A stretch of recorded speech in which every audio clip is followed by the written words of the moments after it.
ನಿಮ್ ದುಡ್ಡಿಗೆ ಬರೀ 4-5% ಬಡ್ಡಿ ಸಿಗ್ತಾ ಇದೆಯಾ? ಸ್ಟೇಬಲ್ ಮನಿ ಮೂಲಕ ಭಾರತದ ಬ್ಯಾಂಕ್ಗಳಲ್ಲಿ ಎಫ್ಡಿ ಬುಕ್ ಮಾಡಿ 9.5% ವರೆಗೂ ಬಡ್ಡಿ ಪಡೀರಿ. ಅದು ಕೂಡ 5 ಲಕ್ಷ ರೂಪಾಯಿಗಳವರೆಗೆ RBIನ DICGC ಗ್ಯಾರಂಟಿಯೊಂದಿಗೆ. ಕೆಲವೇ ಸೆಕೆಂಡ್ಗಳಲ್ಲಿ ಎಫ್ಡಿ ಬುಕ್ ಮಾಡಬಹುದು. ಡಿಸ್ಕ್ರಿಪ್ಷನ್ ಹಾಗೂ ಪಿನ್ ಕಾಮೆಂಟ್ ನಲ್ಲಿರೋ ಲಿಂಕ್ ಮೂಲಕ ಆಪ್ ಡೌನ್ಲೋಡ್ ಮಾಡಿ.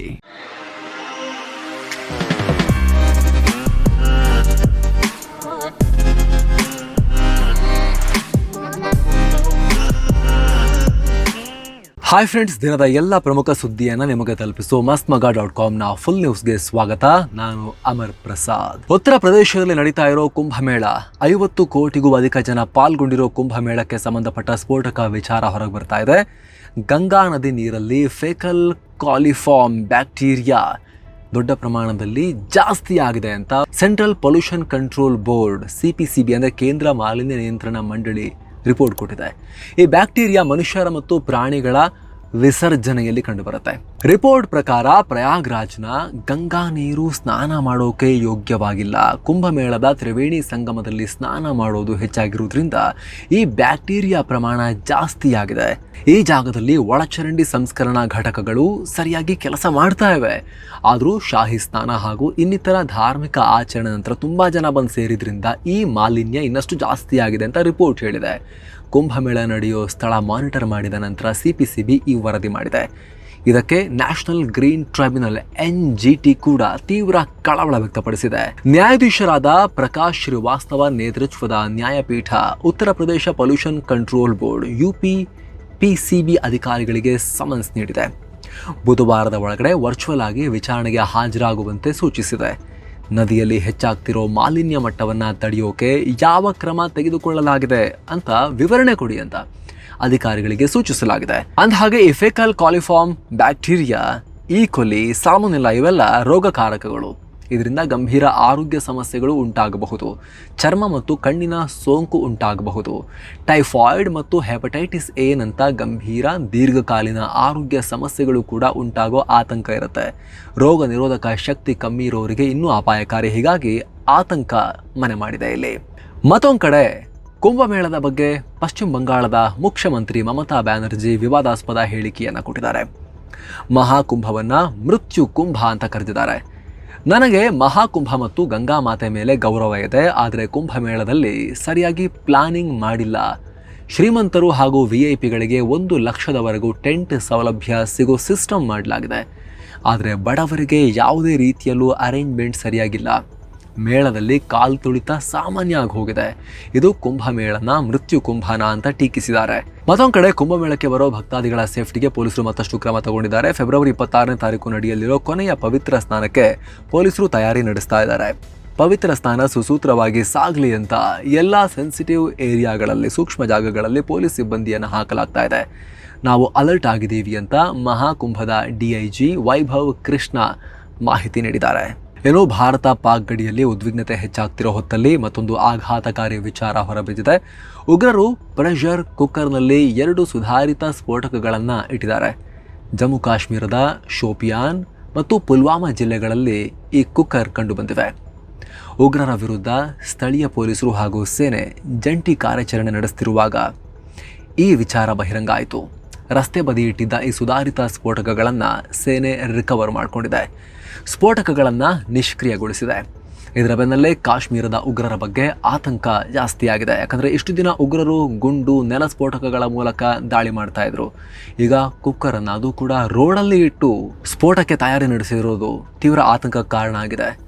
ಮತ್ತೊಂದು ಕಡೆ ಪಂಜಾಬ್ನ ಗುರುದಾಸ್ಪುರ ಜಿಲ್ಲೆಯಲ್ಲಿ ಸ್ಫೋಟ ಉಂಟಾಗಿದೆ. ಯಾವುದೇ ರೀತಿ ಸಾವು ನೋವು ಉಂಟಾಗಿಲ್ಲ. ಆದರೆ ಈ ಸ್ಫೋಟಕ್ಕೆ ಕಾರಣ ಏನು ಅನ್ನೋದನ್ನು ಪತ್ತೆ ಹಚ್ಚೋಕೆ ತನಿಖೆ ನಡೆಸಲಾಗ್ತಾ ಇದೆ.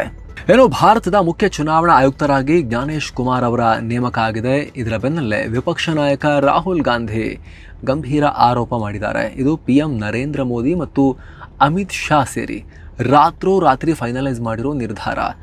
ಸೆಲೆಕ್ಷನ್ ಕಮಿಟಿಯಿಂದ ದೇಶದ ಮುಖ್ಯ ನ್ಯಾಯಮೂರ್ತಿಗಳನ್ನು ತೆಗೆದು ಸುಪ್ರೀಂ ಕೋರ್ಟ್ ಆದೇಶವನ್ನು ಉಲ್ಲಂಘನೆ ಮಾಡಿದ್ದಾರೆ. ಇದರಿಂದ ಚುನಾವಣಾ ಆಯೋಗದ ಮೇಲಿನ ನಂಬಿಕೆ ಕಮ್ಮಿಯಾಗುತ್ತೆ ಅಂತ ಹೇಳಿದ್ದಾರೆ. ಆಯುಕ್ತರ ನೇಮಕಾತಿ ಮೀಟಿಂಗ್ ಮುಗಿದ ನಂತರ PM ಮೋದಿ ಮತ್ತು ಅಮಿತ್ ಶಾಗೆ ನನ್ನ ಅಸಮ್ಮತಿಯನ್ನು ನಾನು ತಿಳಿಸಿದ್ದೀನಿ ಅಂತ ರಾಹುಲ್ ಗಾಂಧಿ ಕಿಡಿಕಾರಿದ್ದಾರೆ. ಇತ್ತ ಕಾಂಗ್ರೆಸ್ ಕೂಡ ಇದು ರಾತ್ರೋರಾತ್ರಿ ನಡೆದಿರೋ ದಂಗೆ ದಿ ಮಿಡ್ ನೈಟ್ ಕೂ ಅಂತ ಹೇಳಿದೆ.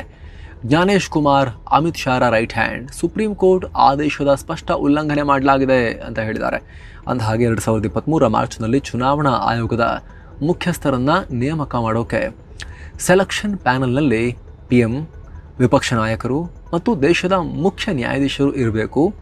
ಆಯ್ಕೆ ಪ್ರಕ್ರಿಯೆಗೆ ಸೂಕ್ತವಾದ ಕಾನೂನು ತರೋವರೆಗೆ ಮುಖ್ಯ ನ್ಯಾಯಮೂರ್ತಿಗಳು ಈ ಪ್ಯಾನಲ್ನಲ್ಲಿ ಇರಲಿದ್ದಾರೆ ಅಂತ ಸುಪ್ರೀಂ ಕೋರ್ಟ್ ಆದೇಶ ಹೊರಡಿಸಿತ್ತು. ನಂತರ ಅದೇ 2023 ಡಿಸೆಂಬರ್ನಲ್ಲಿ ಚುನಾವಣಾ ಆಯುಕ್ತರ ಕಾಯ್ದೆ ಸಂಸತ್ನಲ್ಲಿ ಪಾಸ್ ಮಾಡಲಾಗಿತ್ತು, ಅದನ್ನು ಜಾರಿಗೆ ತರಲಾಗಿತ್ತು. ಅದರಲ್ಲಿ ಮುಖ್ಯ ನ್ಯಾಯಮೂರ್ತಿಗಳನ್ನು ಪ್ಯಾನಲ್ನಿಂದ ಹೊರಗಿಡಲಾಗಿತ್ತು. ಅಂದರೆ ಆ ರೀತಿಯೇ ಸಂಸತ್ನಲ್ಲಿ ಕಾನೂನನ್ನು ಪಾಸ್ ಮಾಡಲಾಗಿತ್ತು. ನೇಮಕಾತಿ ಸಂಸತ್ನ ಅಧಿಕಾರ, ನ್ಯಾಯಾಂಗದ ಹಸ್ತಕ್ಷೇಪ ಇದರಲ್ಲಿ ಅನ್ನೆಸೆಸರಿ ಅಂತ. ಆಮೇಲೆ ಪ್ಯಾನಲ್ನಲ್ಲಿ PM, ಕೇಂದ್ರ ಕ್ಯಾಬಿನೆಟ್ ಸಚಿವರು ಮತ್ತು ವಿಪಕ್ಷ ನಾಯಕ ಇರುವಂತೆ ಸರ್ಕಾರ ಇದನ್ನು ಜಾರಿಗೆ ತಂದಿತ್ತು. ಹೀಗಾಗಿ ಇದು ರಾತ್ರೋರಾತ್ರಿ ತಗೊಂಡಿರೋ ನಿರ್ಧಾರ, ಇದು BJPಗೆ ಅನುಕೂಲ ಮಾಡಿಕೊಡೋ ನಿರ್ಧಾರ. ಅಮಿತ್ ಶಾ ರೈಟ್ ಹ್ಯಾಂಡ್ ಇವರು ಅಂತ ಕಾಂಗ್ರೆಸ್ ಟೀಕಿಸಿದೆ. ಅಂದಹಾಗೆ ರಾಜೀವ್ ಕುಮಾರ್ ಅವರ ಅಧಿಕಾರಾವಧಿ ಮುಕ್ತಾಯ ಆಗಿದೆ. ಅವರಿಂದ ತೆರವಾಗಿರೋ ಸ್ಥಾನಕ್ಕೆ ಜ್ಞಾನೇಶ್ವರನ್ನ ನೇಮಿಸಲಾಗಿದೆ. PM ಮೋದಿ ನೇತೃತ್ವದ ಆಯ್ಕೆ ಸಮಿತಿ ಈ ನೇಮಕ ಮಾಡಿದೆ.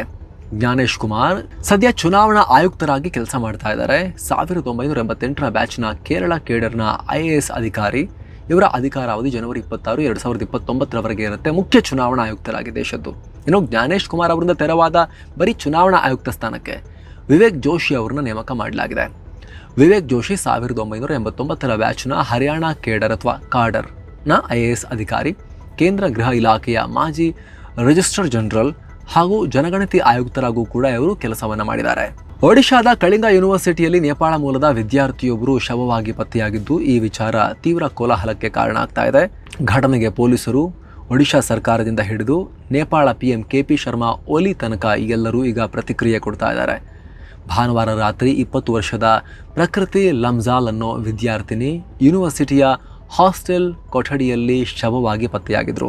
ಇದು ಅವರ ಜೀವವನ್ನು ಅವರೇ ಎಂಡ್ ಮಾಡಿಕೊಂಡಿರೋದನ್ನು ಶಂಕೆ ವ್ಯಕ್ತವಾಗಿತ್ತು. ಇದನ್ನು ಖಂಡಿಸಿ ಸುಮಾರು 500 ನೇಪಾಳಿ ವಿದ್ಯಾರ್ಥಿಗಳು ಅದೇ ವಿಶ್ವವಿದ್ಯಾಲಯದ ಕ್ಯಾಂಪಸ್ ಮುಂದೆ ಪ್ರತಿಭಟಿಸಿದರು. ಆಗ ಪೊಲೀಸರು ಅವರನ್ನೆಲ್ಲ ಕ್ಯಾಂಪಸ್ನಿಂದ ಹೊರಗೆ ಹಾಕಿದ್ರು. ಪರಿಣಾಮ ಈ ಘಟನೆ ಇನ್ನಷ್ಟು ತೀವ್ರ ಸ್ವರೂಪ ಪಡ್ಕೊಂಡಿದೆ. ಈ ವಿಚಾರವಾಗಿ ನೇಪಾಳ ಪ್ರಧಾನಿ KP ಶರ್ಮಾ ಒಲಿ ಕೂಡ ಪ್ರತಿಕ್ರಿಯೆ ಕೊಟ್ಟಿದ್ದಾರೆ. ಕಳಿಂಗ ಯೂನಿವರ್ಸಿಟಿಯಲ್ಲಿ ನೇಪಾಳಿ ವಿದ್ಯಾರ್ಥಿನಿ ಮೃತಪಟ್ಟಿರೋ ವಿಚಾರವಾಗಿ ಆತಂಕಕ್ಕೊಳಗಾಗಿರೋ ವಿದ್ಯಾರ್ಥಿಗಳಿಗೆ ಸಲಹೆ ಕೊಡೋಕೆ ದಿಲ್ಲಿಯಲ್ಲಿರೋ ನೇಪಾಳಿ ರಾಯಭಾರ ಕಚೇರಿಯಿಂದ ಒಡಿಶಾಗೆ 2 ಅಧಿಕಾರಿಗಳನ್ನು ರವಾನಿಸಲಾಗಿದೆ. ಅಲ್ಲದೆ ನೇಪಾಳಿ ವಿದ್ಯಾರ್ಥಿಗಳು ತಮಗೆ ಇಷ್ಟ ಇದ್ದರೆ ಆ ಯೂನಿವರ್ಸಿಟಿಯ ಹಾಸ್ಟೆಲ್ನಲ್ಲಿ ಇರಬಹುದು, ಇಲ್ಲ ಅಂದರೆ ಅವರು ತಮ್ಮ ಮನೆಗೆ ವಾಪಸ್ ಆಗೋಕ್ಕೆ ಪ್ರತ್ಯೇಕ ವ್ಯವಸ್ಥೆ ಮಾಡ್ತೀವಿ ಅಂತ ನೇಪಾಳ ಪ್ರಧಾನಿ ಹೇಳಿದ್ದಾರೆ. ಅತ್ತ ನೇಪಾಳದಲ್ಲಿರುವ ಭಾರತೀಯ ರಾಯಭಾರ ಕಚೇರಿ ಕೂಡ ಈ ಘಟನೆ ಬಗ್ಗೆ ಸಂಪೂರ್ಣ ತನಿಖೆ ನಡೆಸ್ತೀವಿ ಅನ್ನೋ ಭರವಸೆ ಕೊಟ್ಟಿದ್ದಾರೆ. ಏನೋ ಇದೆಲ್ಲ ಆಗ್ತಿದ್ದ ಹಾಗೆ ಒಡಿಶಾ ಸರ್ಕಾರ ನೇಪಾಳಿ ವಿದ್ಯಾರ್ಥಿಗಳನ್ನ ವಾಪಸ್ ಕರ್ಕೊಳ್ಳುವಂತೆ ವಿಶ್ವವಿದ್ಯಾಲಯಕ್ಕೆ ಸೂಚನೆ ಕೊಟ್ಟಿದೆ. ಇತ್ತ ಪ್ರಕರಣಕ್ಕೆ ಸಂಬಂಧಪಟ್ಟಂತೆ ಪ್ರಕೃತಿ ಅವರ ಸಹಪಾಠಿ ಲಕ್ನೋನ ಅದ್ವಿಕ್ ಶ್ರೀವಾಸ್ತವ ಅನ್ನೋ ಸಹಪಾಠಿಯನ್ನು ಪೊಲೀಸರು ಅರೆಸ್ಟ್ ಮಾಡಿದ್ದಾರೆ.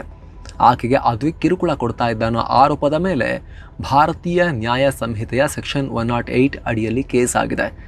ಅಲ್ಲದೆ ವಿದ್ಯಾರ್ಥಿನಿಯ ಮೃತದೇಹವನ್ನು ಮರಣೋತ್ತರ ಪರೀಕ್ಷೆಗೆ ಅಂತ ಈಗ ರವಾನೆ ಮಾಡಲಾಗಿದೆ.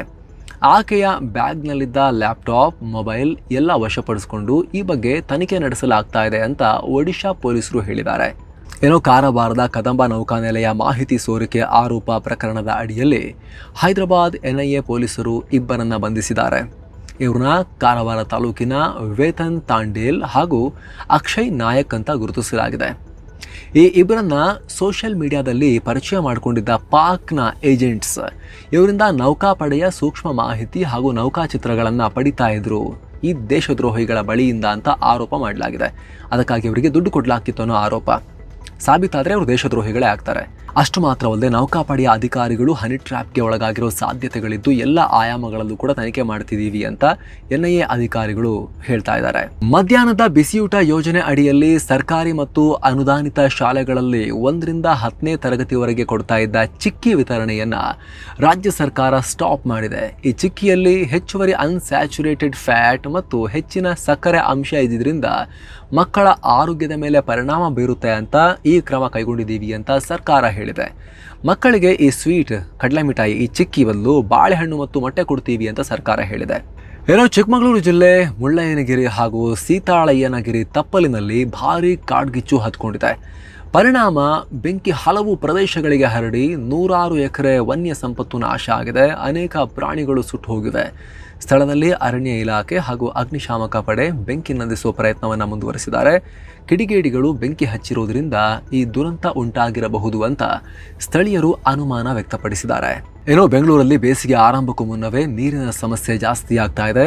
ಈ ಸಂಬಂಧ ಅನಗತ್ಯವಾಗಿ ಕುಡಿಯೋ ನೀರನ್ನ ಕೈದೋಟಕ್ಕೆ, ಗಾರ್ಡನ್ಗೆ, ವಾಹನ ತೊಳೆಯೋಕೆ ಬಳಸಿದರೆ 5,000 ರೂಪಾಯಿ ದಂಡ ಹಾಕ್ತೀವಿ ಅಂತ ಬೆಂಗಳೂರು ಜಲಮಂಡಳಿ ಈಗ ಎಚ್ಚರಿಕೆಯನ್ನು ಜಾರಿ ಮಾಡಿದೆ. ಉಲ್ಲಂಘನೆ ಮಾಡಿದ್ರೆ 5,000 ರೂಪಾಯಿ ದಂಡ ಹಾಕೋದು ಗ್ಯಾರಂಟಿ ಅಂತ ಎಚ್ಚರಿಸಲಾಗಿದೆ. ಅಲ್ಲದೆ ಯಾರಾದರೂ ಉಲ್ಲಂಘನೆ ಮಾಡ್ತಾ ಇದ್ರೆ ಕಂಪ್ಲೇಂಟ್ ಕೊಡಿ ಅಂತ ಸಹಾಯವಾಣಿ 1916ಗೆ ಕಾಲ್ ಮಾಡಿ ಅಂತ ಸೂಚಿಸಿದೆ. ಏನೋ ರೇಣುಕಾಸ್ವಾಮಿ ಹತ್ಯೆ ಕೇಸ್ನಲ್ಲಿ ನಟ ದರ್ಶನ್ಗೆ ಸಿಕ್ಕಿರೋ ಜಾಮೀನನ್ನು ಪ್ರಶ್ನಿಸಿ ಪೊಲೀಸರು ಸುಪ್ರೀಂ ಕೋರ್ಟ್ನಲ್ಲಿ ಮೇಲ್ಮನವಿ ಅರ್ಜಿಯನ್ನು ಕಡೆಗೂ ಸಬ್ಮಿಟ್ ಮಾಡಿದ್ದಾರೆ. ಈ ಕೇಸ್ನಲ್ಲಿ ದರ್ಶನ್ ಪರ ವಾದ ಮಾಡೋಕೆ ಹಿರಿಯ ವಕೀಲ ಕಪಿಲ್ ಸಿಬಲ್ರನ್ನ ದರ್ಶನ್ ಕುಟುಂಬದವರು ಭೇಟಿಯಾಗಿದ್ದಾರೆ. ದರ್ಶನ್, ಪವಿತ್ರ ಗೌಡ ಸೇರಿ 7 ಆರೋಪಿಗಳ ಪರವಾಗಿ ಕಪಿಲ್ ಸಿಬಲ್, ಇವರು ಹಿರಿಯ ಕಾಂಗ್ರೆಸ್ಸಿಗರು ಕೂಡ ಹೌದು, ಈಗ ಸ್ವಲ್ಪ ರೆಬೆಲ್ ತರ ಆಗಿದ್ದಾರೆ. ಇವರು ಸುಪ್ರೀಂ ಕೋರ್ಟ್ನಲ್ಲಿ ವಾದ ಮಂಡಿಸಲಿದ್ದಾರೆ. ಮಾರ್ಚ್ 18ನೇ ತಾರೀಕು ಸುಪ್ರೀಂ ಕೋರ್ಟ್ನಲ್ಲಿ ಈ ಮೇಲ್ಮನವಿ ಅರ್ಜಿಯ ವಿಚಾರಣೆ ನಡೆಯುತ್ತೆ. ಏನೋ 1984ರ ಸಿಖ್ ವಿರೋಧಿ ಹಿಂಸಾಚಾರ ಪ್ರಕರಣ ಸಂಬಂಧ ಕಾಂಗ್ರೆಸ್ನ ಮಾಜಿ ಸಂಸದ ಸಜ್ಜನ್ ಕುಮಾರ್ಗೆ ಮರಣದಂಡನೆ ಶಿಕ್ಷೆ ವಿಧಿಸುವಂತೆ ಪ್ರಾಸಿಕ್ಯೂಷನ್ ರಿಕ್ವೆಸ್ಟ್ ಮಾಡಿದೆ. ಈ ಪ್ರಕರಣ ಅಪರೂಪದಲ್ಲಿ ಅಪರೂಪದ ಪ್ರಕರಣ, ರೇರೆಸ್ಟ್ ಆಫ್ ರೇರ್ ಕ್ರೈಮ್. ಹೀಗಾಗಿ ಮರಣದಂಡನೆ ಕೊಡಿ ಅಂತ ಕೇಳಿದೆ. ಸದ್ಯ ಫೆಬ್ರವರಿ 21ನೇ ತಾರೀಕು ಇವರಿಗೆ ಶಿಕ್ಷೆ ಪ್ರಕಟಗೊಳ್ಳುತ್ತೆ. ಕಳೆದ ಫೆಬ್ರವರಿ 12ನೇ ತಾರೀಕು ದಿಲ್ಲಿಯ ರೋಸ್ ಅವೆನ್ಯೂ ಕೋರ್ಟ್ ಸಜ್ಜನ್ ಕುಮಾರ್ನ ದೋಷಿ ಅಂತ ತೀರ್ಪು ಕೊಟ್ಟಿತ್ತು.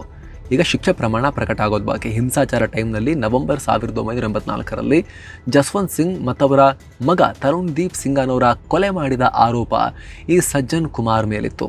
ಈಗ ಈ ಮಾಜಿ ಕಾಂಗ್ರೆಸ್ ಸಂಸದನಿಗೆ ಮರಣದಂಡನೆ ಆಗಬೇಕು ಅಂತ ಸರ್ಕಾರದ ಪರ ವಕೀಲರು ಆಗ್ರಹ ಮಾಡಿದ್ದಾರೆ ಕೋರ್ಟ್ನಲ್ಲಿ. ಇದೇ ಮೊದಲ ಬಾರಿಗೆ ಭಾರತ ಸಮುದ್ರ ಮಾರ್ಗದ ಮೂಲಕ ದಾಳಿಂಬೆಯನ್ನ ಸಕ್ಸಸ್ಫುಲ್ ಆಗಿ ಆಸ್ಟ್ರೇಲಿಯಾಗೆ ಎಕ್ಸ್ಪೋರ್ಟ್ ಮಾಡಿದೆ.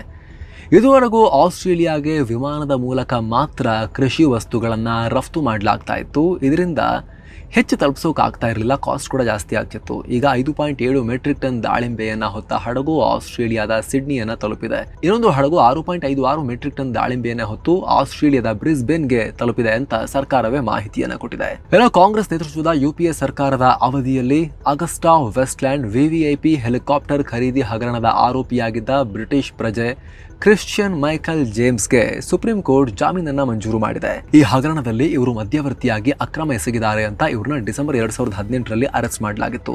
ಇದೀಗ ಕೋರ್ಟ್ ಬರೋಬ್ಬರಿ 6 ವರ್ಷಗಳ ನಂತರ ವಿಚಾರಣೆಯಲ್ಲಿ ವಿಳಂಬ ಆಗ್ತಾ ಇದೆ ಅಂತ ಹೇಳಿ ಜಾಮೀನನ್ನ ಕೊಟ್ಟಿದೆ. ಏನು ಫೆಬ್ರವರಿ 19ನೇ ತಾರೀಕಿನಿಂದ ಶುರುವಾಗಲಿರೋ ಚಾಂಪಿಯನ್ಸ್ ಟ್ರೋಫಿ ವಿಚಾರವಾಗಿ ಆತಿಥೇಯ ಪಾಕಿಸ್ತಾನ ಭಾರತ ವಿರೋಧಿ ಅಂತ ಮತ್ತೆ ತೋರಿಸ್ಕೊಂಡಿದೆ. ಚಾಂಪಿಯನ್ಸ್ ಟ್ರೋಫಿ ಮ್ಯಾಚ್ ನಡೆಸೋಕೆ ಸಿದ್ಧವಾಗ್ತಿರೋ ಪಾಕಿಸ್ತಾನ ಕರಾಚಿ ಸ್ಟೇಡಿಯಂನಲ್ಲಿ ಭಾರತದ ಧ್ವಜವನ್ನು ಪ್ರದರ್ಶನ ಮಾಡಿಲ್ಲ. ಈ ವಿಚಾರವಾಗಿ ಆಕ್ರೋಶ ವ್ಯಕ್ತವಾದ ಬೆನ್ನಲ್ಲೇ ಪಾಕಿಸ್ತಾನ ಕ್ರಿಕೆಟ್ ಬೋರ್ಡ್ ಸಮಜಾಯಿಷಿ ಕೊಟ್ಟು ಪಾಕ್ನಲ್ಲಿ ನಡೆಯುವ ಚಾಂಪಿಯನ್ಸ್ ಟ್ರೋಫಿ ಮ್ಯಾಚ್ಗಳ ರಾಷ್ಟ್ರಗಳ ಧ್ವಜವನ್ನು ಮಾತ್ರ ಹಾರಿಸಲಾಗಿದೆ. ಭಾರತ ಇಲ್ಲಿಗೆ ಬರ್ತಾ ಇಲ್ಲ, ಹೀಗಾಗಿ ಅವರ ಫ್ಲಾಗ್ ಅನ್ನ ಇಲ್ಲಿ ಹಾಕ್ತಾ ಇಲ್ಲ ಅಂತ ಹೇಳಿದೆ. ಏನೋ ಕಳೆದ ಸೆಷನ್ನಲ್ಲಿ ಸ್ವಲ್ಪ ಗ್ರೀನಿಗೆ ಬಂದಿದ್ದ ಭಾರತದ ಷೇರುಪೇಟೆ ಮತ್ತೆ ರೆಡ್ಗೆ ಹೋಗಿದೆ. ದಿನದ ವಹಿವಾಟಿನ ಅಂತ್ಯಕ್ಕೆ ಸೆನ್ಸೆಕ್ಸ್ 29 ಪಾಯಿಂಟ್ಸ್ ಬಿದ್ದು 75,967ಕ್ಕೆ ತಲುಪಿದೆ. ನಿಫ್ಟಿ 14 ಪಾಯಿಂಟ್ಸ್ ಬಿದ್ದು 22,945ಕ್ಕೆ ರೀಚ್ ಆಗಿದೆ. ಜಾಗತಿಕ ಮಾರುಕಟ್ಟೆಯ ವೀಕ್ ಟ್ರೆಂಡ್ ಕಂಟಿನ್ಯೂ ಆಗಿದೆ. ವಿದೇಶಿ ಬಂಡವಾಳದ ಹೊರಹರಿವು ಮುಂದುವರೆದಿದೆ. ಡಾಲರ್ ಮುಂದೆ ರೂಪಾಯಿ ಮೌಲ್ಯ ಕೂಡ ಕುಸಿತಾನೇ ಇದೆ. ಹೀಗಾಗಿ ಮಾರುಕಟ್ಟೆ ಮೇಲೆ ಇನ್ನೂ ಕೂಡ ಯಾವುದೇ ಪಾಸಿಟಿವಿಟಿಯ ಗಾಳಿ ಬೀಸ್ತಾ ಇಲ್ಲ. ಇನ್ನು ಫಸ್ಟ್ ಹಾಫ್ನಲ್ಲಿ ಸೆಲ್ಲಿಂಗ್ ಪ್ರೆಷರ್ ಜಾಸ್ತಿ ಇತ್ತು. ಸ್ಮಾಲ್ ಮತ್ತು ಮಿಡ್ ಕ್ಯಾಪ್ಗಳು ಜಾಸ್ತಿ ಲಾಸ್ ಅನುಭವಿಸಿದ್ವು. ಮಾರುಕಟ್ಟೆಗೆ ಪೆಟ್ಟು ಜಾಸ್ತಿ ಬಿತ್ತು. IndusInd bank, Trent, UltraTech cement, Bharat electronics ಮತ್ತು ಮಹೀಂದ್ರಾ ಆ್ಯಂಡ್ ಮಹೀಂದ್ರಾ ಷೇರುಗಳು ರೆಡ್ನಲ್ಲಿದ್ವು. ಆದರೆ tech Mahindra, Wipro, power grid corporation of India ಮತ್ತು ONGC ಸ್ಟಾಕ್ಗಳು ಉತ್ತಮ ಪ್ರದರ್ಶನ ನೀಡಿದ್ವು. ಇನ್ನು ಡಾಲರ್ ಮುಂದೆ ರೂಪಾಯಿ ಮೌಲ್ಯ 8 ಪೈಸೆ ಇಳಿಕೆಯಾಗಿ 86 ರೂಪಾಯಿ 96 ಪೈಸೆಯಾಗಿದೆ. ಇನ್ನು ಚಿನ್ನ ಮತ್ತು ಬೆಳ್ಳಿ ಬೆಲೆ ವಿಚಾರಕ್ಕೆ ಬಂದರೆ 24 ಕ್ಯಾರೆಟ್ನ 10 ಗ್ರಾಂ ಚಿನ್ನದ ಬೆಲೆಯಲ್ಲಿ 436 ರೂಪಾಯಿ ಜಾಸ್ತಿಯಾಗಿ 85,690 ರೂಪಾಯಿ ಆಗಿದೆ. 22 ಕ್ಯಾರೆಟ್ನ 10 ಗ್ರಾಂ ಚಿನ್ನದ ಬೆಲೆಯಲ್ಲಿ 397 ರೂಪಾಯಿ ಜಾಸ್ತಿಯಾಗಿ 78,490 ರೂಪಾಯಿ ಆಗಿದೆ. 1 kg ಬೆಳ್ಳಿ ಬೆಲೆಯಲ್ಲಿ 77 ರೂಪಾಯಿ ಕಮ್ಮಿಯಾಗಿ 96,023 ರೂಪಾಯಿ ಆಗಿದೆ. ಸೊ ಫ್ರೆಂಡ್ಸ್, ಇದಾಗಿತ್ತು ಇವತ್ತಿನ ಫುಲ್ ನ್ಯೂಸ್. ನಾವು ಕೊಯ್ದಿಲ್ಲ, ಹೇಳದಿಲ್ಲ, ಕಿರ್ಚಾಡಿಲ್ಲ, ಬರೀ ಸುದ್ದಿಯ ರೀತಿಯಲ್ಲಿ ತಲುಪಿಸುವ ಪ್ರಯತ್ನವನ್ನ ಮಾಡಿದ್ದೀವಿ. ನಮ್ಮ ಈ ಪ್ರಯತ್ನ ನಿಮಗೆ ಇಷ್ಟ ಆಗ್ತಾ ಇದ್ರೆ ದಯವಿಟ್ಟು mastmaga.com ನ ಚಾನಲ್ಗೆ ಸಬ್ಸ್ಕ್ರೈಬ್ ಮಾಡಿ, ಪಕ್ಕದ ಬೆಲ್ ಐಕಾನ್ ಮೇಲೆ ಕ್ಲಿಕ್ ಮಾಡೋದನ್ನ ಯಾವುದೇ ಕಾರಣಕ್ಕೂ ಮರಿಬೇಡಿ. Thank you so much. ಮತ್ತೆ ಭೇಟಿ ಆಗ್ತಿರೋಣ ಸ್ನೇಹಿತರೆ. ನಮಸ್ತೆ.